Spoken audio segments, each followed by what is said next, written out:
ఐరల్ నా message box full అయిపోయింది. నా ఫ్రెండ్స్ అందరూ నేను తెగ పొగిడేస్తున్నారు తెలుసా. అసలు నీకు ఎక్కడి నుంచి వచ్చా ఇన్ని గట్స్? ఒకరోజు నేను మృదుల గారి అమ్మగా ఆలోచించి చూశాను, ధైర్యం వచ్చేసింది. That's it. డాడీ అసలు నమ్మలేకపోయారమ్మా. మళ్ళీ మళ్ళీ పెట్టుకొని చూసారు. He's totally confused. ID card ని ఏటీఎం కి తీసుకెళ్లారు, పాల ప్యాకెట్ ని బాత్రూమ్ లోకి తీసుకెళ్లిపోయారు. సిస్టమ్ కరప్ట్ అయిపోయింది, రీసెట్ చేయాలి. మీ నాన్న ఎక్కడా? ఇంకా రాలేదు. రోజు నీళ్లు పోస్తున్నావా మొక్కలకి? ఇంకా 2 రోజులు అంతా క్లియర్ అవుతుంది. మనుషుల్ని పిలిపించాను. ఏమా? కాపు కాచింది. మళ్ళీ ఇవన్నీ మొదటి నుంచి ఫ్రెష్ గా చేయించాలి. అయినా ఎవరి కోసం చేయను. ఇక్కడ ఫుడ్ ప్రాబ్లమ్ మా. మనం నెలలో ఒకరోజు తినేది ఇక్కడ సంవత్సరం ఫుల్ గా తినాలంటే బోరింగ్ మా. ఇదిగో వసంతి, నువ్వు ఒక పని చెయ్యి. వెరైటీగా వండి పెట్టి వాటిని ఫోటో తీసి వెంటనే నాకు వాట్సాప్ లో పంపి. నేను త్వరలో ఐలాండ్కి వచ్చేస్తాను, నువ్వు దిగులు పడకు. థ్యాంక్ యూ మా. ఓకే, షో యూ చీ. బాయ్.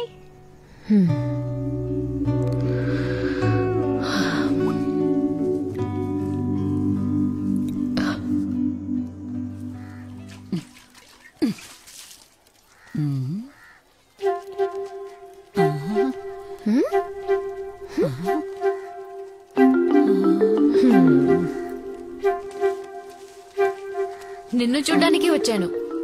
రమ్మని పిలవా? నీకు ఒంట్లో బాలేదటగా? వయసయింది కదా. నువ్వు నన్ను చూడ్డానికి వచ్చావా? అవును, ఇదిగో. ఎందుకమ్మా ఇవన్నీ? అన్ని మా ఇంట్లో కాచినవే. కూర్చో, కాఫీ తీసుకొస్తా. ఇప్పుడు వద్దులే. నాకు 4 పిల్లలు. ఎవడూ నేను బతుకున్నాను చచ్చానని కూడా చూడ్డానికి రాలేదు. నువ్వు నమ్ముతావా? ఒక ఆడపిల్లని కన్నుంటే నాకు ఈ గతి పట్టేదా అని ఉదయాన్నే అనుకున్నాను. నువ్వు వచ్చేసావు. అయితే మరి నేనే కూతుర్ని కానా? నా వల్ల ఎవరికి ఏ ప్రయోజనం లేదు. అలాంటిది ముసల్దాన్ని చూడ్డానికి వచ్చావా? లోపలికి రా రా.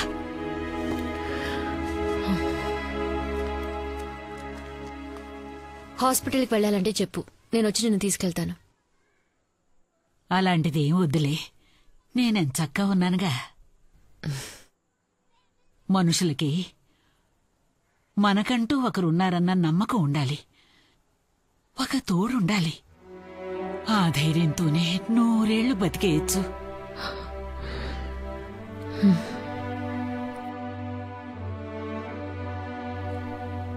ఇప్పుడు ఎవరికంత ఖాళీ ఉందిలే. అన్ని పనులు వదులుకొని నన్ను చూడ్డానికి వచ్చావే. నేనైతే చచ్చేంత వరకు మర్చిపోను.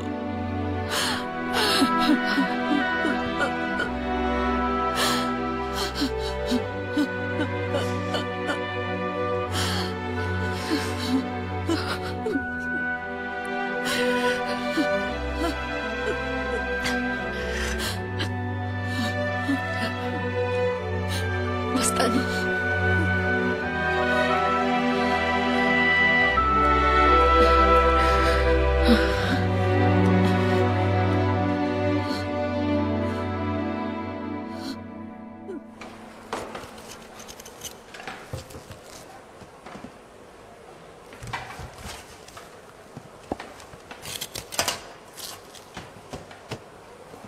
ఇది శుభ్రమైనది, ఇది మార్కెట్ వంకాయ.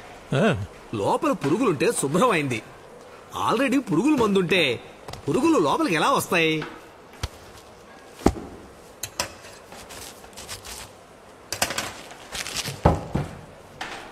మీరే చూడండి, ఈ కాలంలో గుడ్డలకు రంగులు వేయటమే కాకుండా మనం తినే ఆహారాలు కూడా రంగులు కలుపుతున్నారు. డూప్లికేట్ చూడండి, ఎర్రగా అందంగా ఎంత ఆకర్షణీయంగా ఉందో.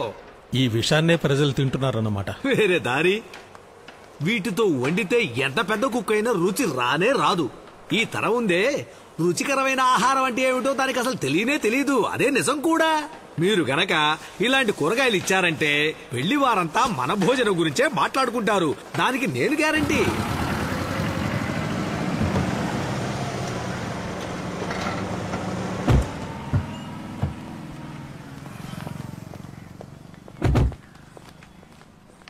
ఇలా రా. ఎందుకు ఇక్కడికి తీసుకొచ్చావు? నువ్వేం మాట్లాడుకో, తల మాత్రం ఆడించు చాలు. మిగతాది నేను చూసుకుంటాను. అంతా నీకోసమే. రా. కూరగాయల లిస్ట్ ఒకటి వేశాను. రండి రండి. రండమ్మా, నమస్కారం. మీరేనా? ఈవిడ ఆ రోజు మన షాప్కి వచ్చారుగా. ఈయనే మా చీఫ్ కేటరర్ నెల్లూరు. నమస్కారం. కూర్చోండి. కూర్చోండమ్మా. రా కూర్చో. మీరు తులసమ్మకి ఇచ్చిన వెజిటబుల్స్ సూపర్. ఆవిడ మాకు ఇచ్చారు. బాగా శుభ్రంగాను టేస్టీగాను. Thank you sir. అదేలా ఉండాలి. మీరు చెప్పే రేటుకే నేను తీసుకుంటాను. మీరు సెప్టెంబర్లో ఇస్తే చాలు. ఇంకా 5 నెలలు టైం ఉంది. మరేం ఇబ్బంది లేదయ్యా. మీరిచ్చిన కూరగాయలతో ఎవరు వంట చేసినా రుచిగానే ఉంటుంది. ఇదిగోండి, ఇది 2000 మందికి కావాల్సిన లిస్టు. ఎంతమంది ఉన్నారు? 2000. ఇంకా అవసరం అయితే నేను 2000 మందికి వంట చేస్తే పైన ఈజీగా 200 మంది భోజనం చేయొచ్చు. ఇది మా అమ్మాయి wedding reception K. It's very good thing. Thanks అండి. క్రెడిట్ మొత్తం తులసమ్మకే. అలాగా, రండి వెళ్దాం. మీది 1.5 ఎకరం ఫామ్ అట కదా, తులసమ్మ చెప్పింది. మీరికపై బయట ఎవరికి సప్లై చేయనక్కర్లేదు, అన్ని నేనే కొనుక్కుంటాను. పురుగుల మందు మాత్రం వాడకండమ్మా. వచ్చిన వాళ్ళకి విందు పేరుతో విషం పెట్టడం నాకు ఇష్టం లేదు. మీ వల్ల ఈ లిస్ట్ లో ఏ ఐటమ్ సప్లై చేయటం వీలవుతుందో వాటిని టిక్ చేసి ఇవ్వండి. మిగతామని బయట కొనుక్కుంటాను. ఏ విషయం అనేది వారంలో చెప్తే చాలు. అంతేనమ్మా, మంచిది. రండి. ఇప్పుడు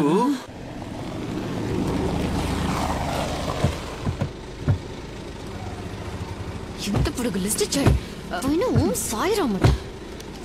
ఉల్లిపాయలు 40 కిలోలు, టమాటాలు 35 కిలోలు, క్యారెట్ 25 కిలోలు, బంగాళదుంప బచ్చ బఠానీ 5 కిలోలు, కూరగాయల సంతే లిస్ట్ రాశాడు. ఏంటిదంతా? ఇంట్లో వంటకనుకున్నాను, పెళ్లికని తెలియదురా. ఎకరున్నర తోట ఉందని ఎందుకు చెప్పావు? కాస్త గొప్పగా ఉంటుందని గ్యాస్ కొట్టాను. ఎకరున్నర పొలం భూకంపం వచ్చి 2గా బద్దలేందని చెప్పు.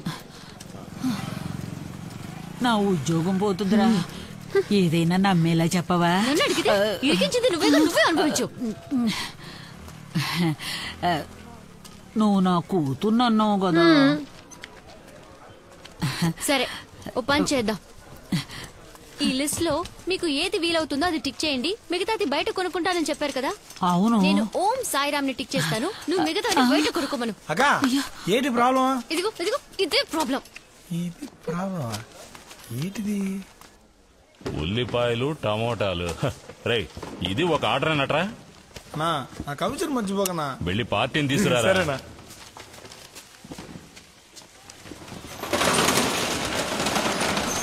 రాక లోనికి రాక రండి. ఆ తర్వాత హోటల్ ఆర్డర్ సెపరేట్ రా. రే, నీకే చెప్పేది. రే, నువ్వు కూడా వినరా. రండమ్మా. రే మణి, ఆ డెలివరీ సంగతి చూడు. నువ్వు వాడికి హెల్ప్ చేయి. ఇదో మేడం, లిస్ట్ భద్రంగా ఉంచండి. ఓ వారం ముందు పంపించండి. ఆ రోజు రేట్ ఎంత ఉందో అది ఖాయం చేసుకుందాం. ఒక వారం ముందైతే కూరగాయలు చెడిపోవా? 10 రోజులైనా చెడిపోవు. వీటిని కోయడానికి 1 రోజు, ప్యాక్ చేయడానికి 1 రోజు, లారీలో 2 రోజులు, నా దగ్గర 2 రోజులు, రీటైల్ షాప్ లో 3 రోజులు, మీ ఇంటి ఫ్రిడ్జ్ లో 4 రోజులు. మొత్తం లెక్కేసి చూడండి, 15 రోజులు అవుతుంది. పెరట్లో కోసుకుని పులుసులు వేసుకున్న రోజులన్నీ పోయాయమ్మా.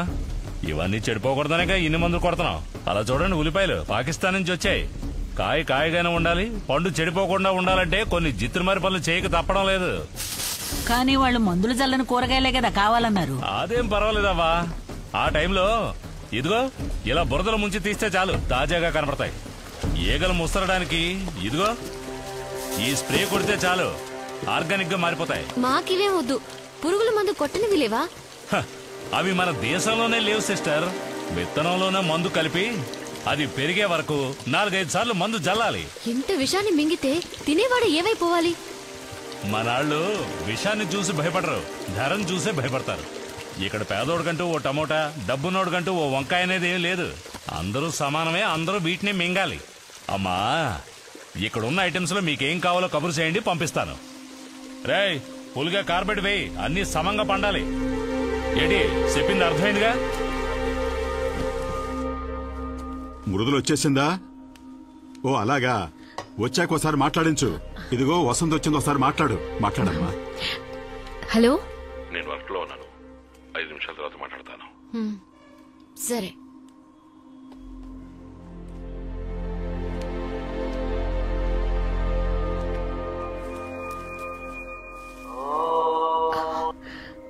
సారీ గిరిజ, మా వారు ఇప్పుడు నాకు ఫోన్ చేస్తారు, నేను నీకు మళ్ళీ ఫోన్ చేస్తాను.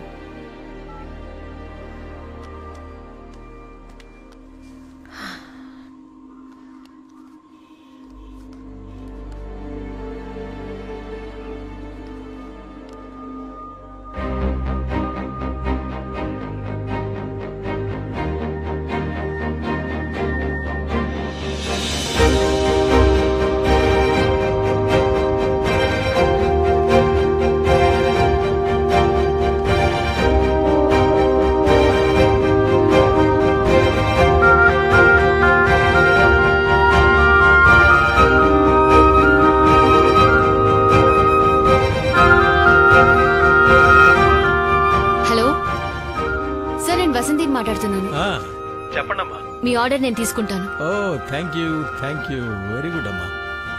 అడ్వాన్స్ ఎప్పుడు కావాలో అప్పుడు ఇచ్చేస్తాను. Okay sir.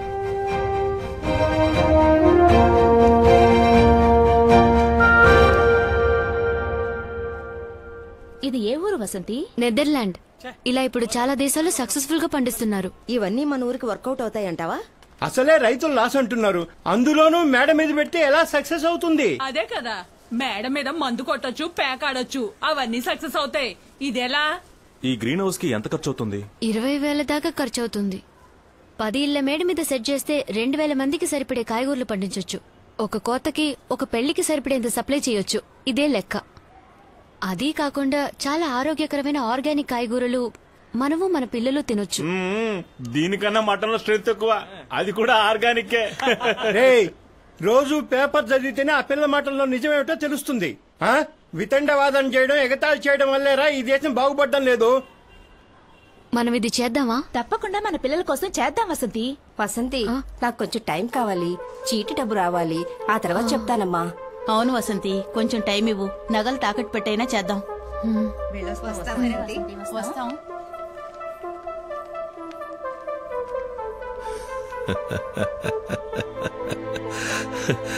మేడపైన కూరగాయలు పండించి పెళ్లిళ్లకు సప్లై చేస్తానంటున్నావే, అసలు నీకేమైనా బ్రెయిన్ ఉందా? నువ్వు చివరి వరకు ఇలాగ ఉంటావు, అదే నా తలరాత. అది కాదు, మేమందరం కలిసి. అయ్యో, నువ్వేం చేయక్కలేదమ్మా, ఉన్నదే కాస్త పరువు మర్యాద, దాన్ని చెడగొట్టకు. ప్రెసిడెంట్ దగ్గర మొదలుపెట్టి కూరగాయల వరకు నన్ను అవమానించడమే నీ లక్ష్యమా?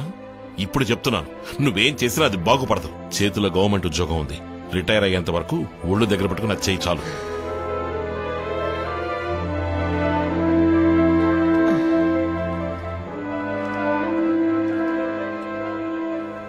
ఏమన్నాడు?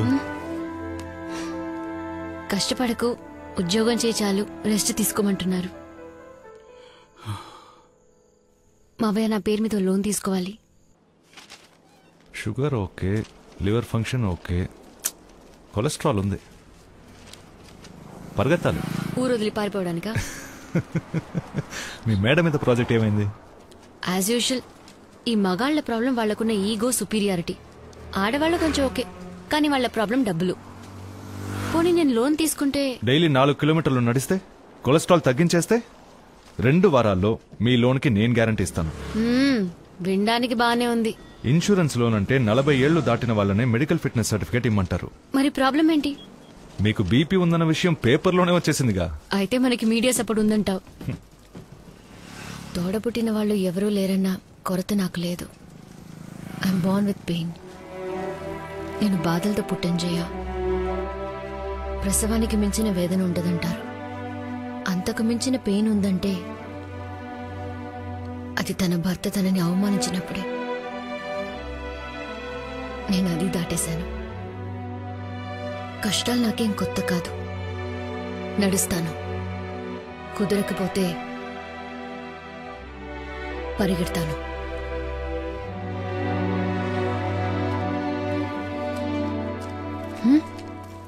నువ్వు వెళ్ళమ్మా.